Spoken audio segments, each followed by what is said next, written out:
भागलपुर के जोगसर थाना क्षेत्र में लोन दिलाने के नाम पर ठगी के आरोप को लेकर सड़क पर हाई वोल्टेज ड्रामा देखने को मिला।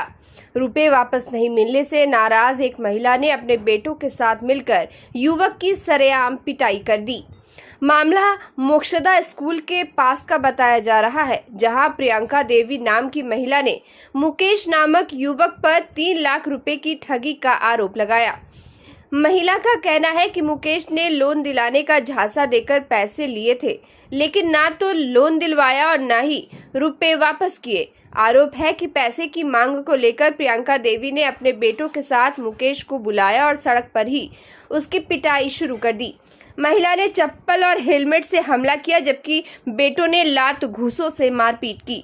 करीब आधे घंटे तक सड़क पर हंगामा चलता रहा और मौके पर लोगों की भीड़ जुट गई। सूचना मिलने पर पुलिस मौके पर पहुंची और घायल युवक समेत महिला एवं उसके बेटों को हिरासत में लेकर थाना पहुंची। पुलिस ने मुकेश के बयान पर महिला और उसके बेटों सहित 4 लोगों के खिलाफ SC/ST एक्ट समेत विभिन्न धाराओं में मामला दर्ज किया है। वहीं प्रियंका देवी ने भी मुकेश पर लोन दिलाने के नाम पर ठगी करने का आरोप लगाते हुए मामला दर्ज कराया है। फिलहाल पुलिस पूरे मामले की जांच में जुटी हुई है।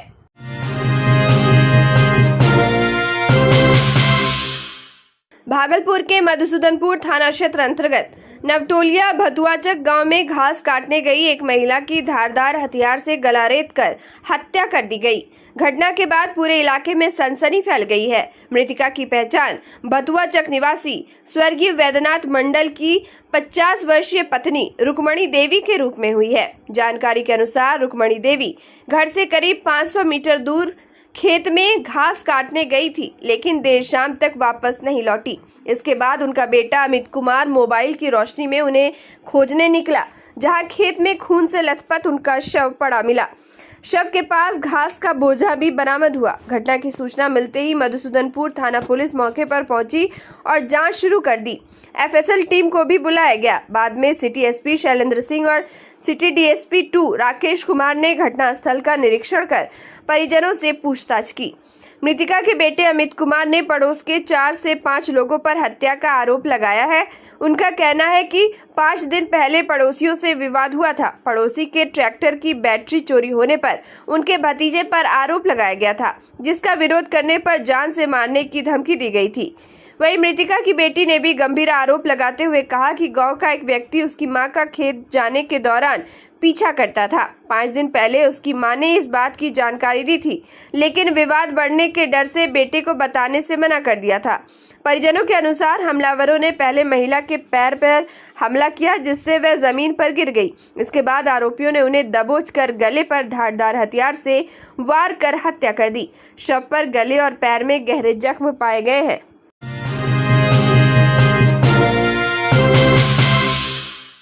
भागलपुर में गंगा नदी के बीच यात्रियों से भरी एक नाव अचानक खराब हो जाने से कुछ देर के लिए अफरा तफरी का माहौल बन गया।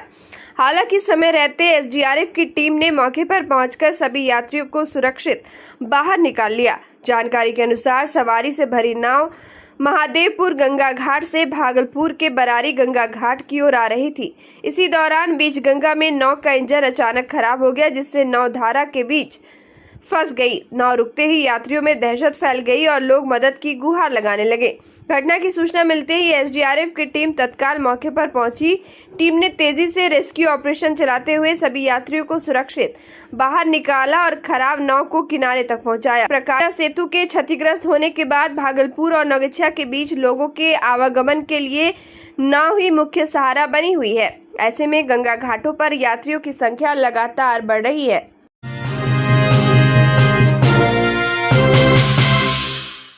भागलपुर में विक्रमशिला सेतु के क्षतिग्रस्त होने के बाद आवागमन बहाल करने की दिशा में प्रशासन ने बड़ा कदम उठाया है। सेतु के पास अस्थायी बेली ब्रिज निर्माण कार्य की विधिवत शुरुआत कर दी गई है। धार्मिक रीति रिवाज और वैदिक मंत्रोच्चार के बीच निर्माण कार्य का शुभारंभ किया गया। निर्माण कार्य शुरू होने से पहले स्थल पर विशेष पूजा अर्चना आयोजित की गई। वैदिक मंत्रोच्चार, मंगलाचरण और शंखनाद के बीच पंडितों ने विधिवत पूजन कर कार्य की सफलता और लोगों की सुरक्षा की कामना की। इस दौरान मौजूद अधिकारियों, इंजीनियरों, जवानों और मजदूरों ने भी पूजा में भाग लिया और निर्माण कार्य को जल्द पूरा करने का संकल्प लिया।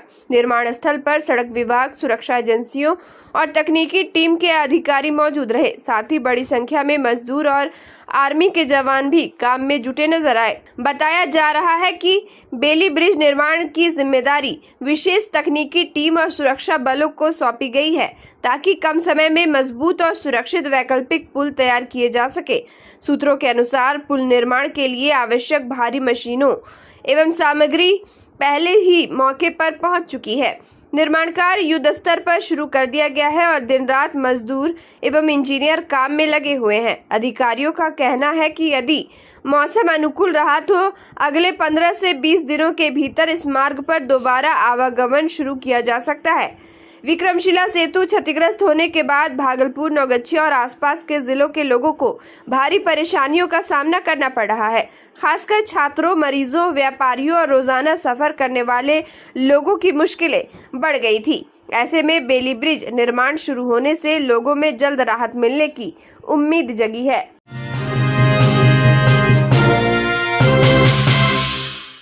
भागलपुर में सामाजिक संस्था द केयर ऑफ ह्यूमैनिटी की ओर से मेधावी छात्र छात्राओं के सम्मान में विशेष समारोह का आयोजन किया गया।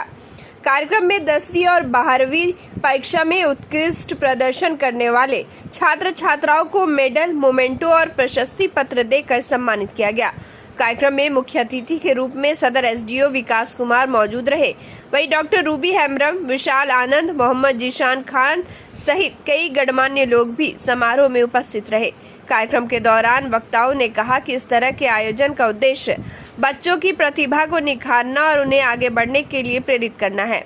उन्होंने कहा कि शिक्षा के क्षेत्र में बेहतर प्रदर्शन कर बच्चे अपने परिवार, समाज और जिले का नाम रोशन कर सकते हैं।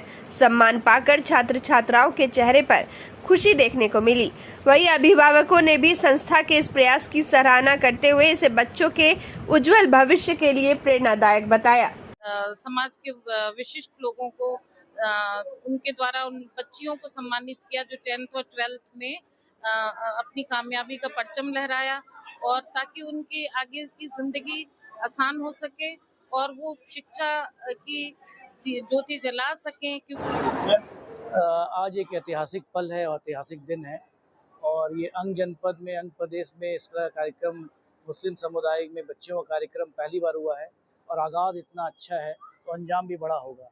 और मैं केयर ऑफ ह्यूमैनिटी के हर मेंबर को धन्यवाद देता हूं जिन्होंने इस कार्यक्रम को सजाया है,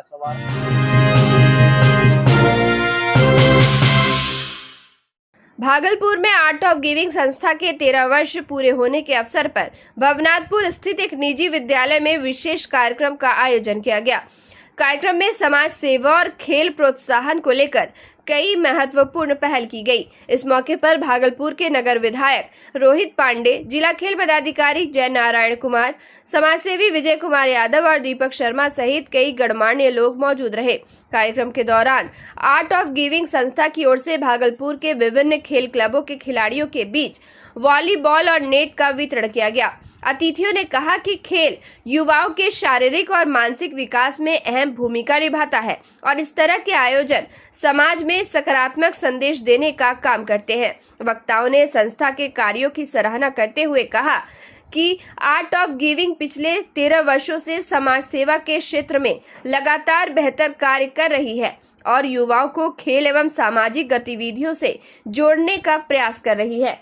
आज जो कार्यक्रम था वो 13वां एनिवर्सरी था आर्ट ऑफ गिविंग, जो कि अच्युत सामंत सर के द्वारा कई देशों में इनका जो है कार्यक्रम चलता है आर्ट ऑफ गिविंग। और आज जो कई क्लबों को उनके द्वारा जो है वॉलीबॉल, नेट और जो कीड़े होती है वो पूरे भारत में, ये बिहार में, हम लोग बिहार में हैं, यहाँ पे ये बिहार यूनिट का हेड जो हमारे नीलकमल भैया हैं उनके द्वारा, और अजय दा है यहाँ पे वॉलीबॉल के सेक्रेटरी हैं, इन लोगों के द्वारा एक कार्यक्रम कराया गया। तो सभी क्लबों को वॉलीबॉल, नेट्स, जो भी उसका किट्स है, सारे किट्स उपलब्ध कराए गए हैं। यहाँ पर आर्ट ऑफ गिविंग का कार्यक्रम था और उसी के कार्यक्रम के नाते जो स्पोर्ट्समैन को कुछ स्पोर्ट्स किट्स वगैरह जो है उनको उपलब्ध कराया गया था, ये कार्यक्रम था।